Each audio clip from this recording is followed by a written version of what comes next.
Hey everybody, I'm GiGi of GiGi Eats Celebrities. Behold my latest creation, everybody. My latest creation right in my hand. These are keto graham crackers, everybody. Keto graham crackers. Free of sugar, free of dairy, free of gluten, free of soy, free of nuts. What? Keto approved graham crackers. Now if you're wondering how to make these, well, you gotta watch this video. So let's get crack-a-lackin', people. Crack-a-lackin'. Yes, I just said crack-a-lackin' because these are awesome.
I have to admit, these came out looking absolutely amazing, but do they taste amazing? Well, let me put them to the test.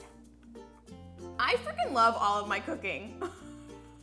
These are fucking incredible. I totally foresee some s'mores happening in the near future. And who doesn't love the fact that I put sprinkles in the graham cracker mix? Who doesn't love sprinkles, seriously? And the fact that there are sugar-free sprinkles these days, my life is absolutely complete. And you know what? My summer life is complete with these graham crackers because s'mores is totally a summer thing, right? Well, I have to go because I need to go and create a marshmallow recipe to share with all of you so I can make these s'mores. However, in the meantime, why don't you leave a comment below letting me know if you do in fact like graham crackers, what your favorite thing to do with graham crackers is, and do subscribe to my YouTube channel because I will have another video for you really, really soon. Promise. Bye.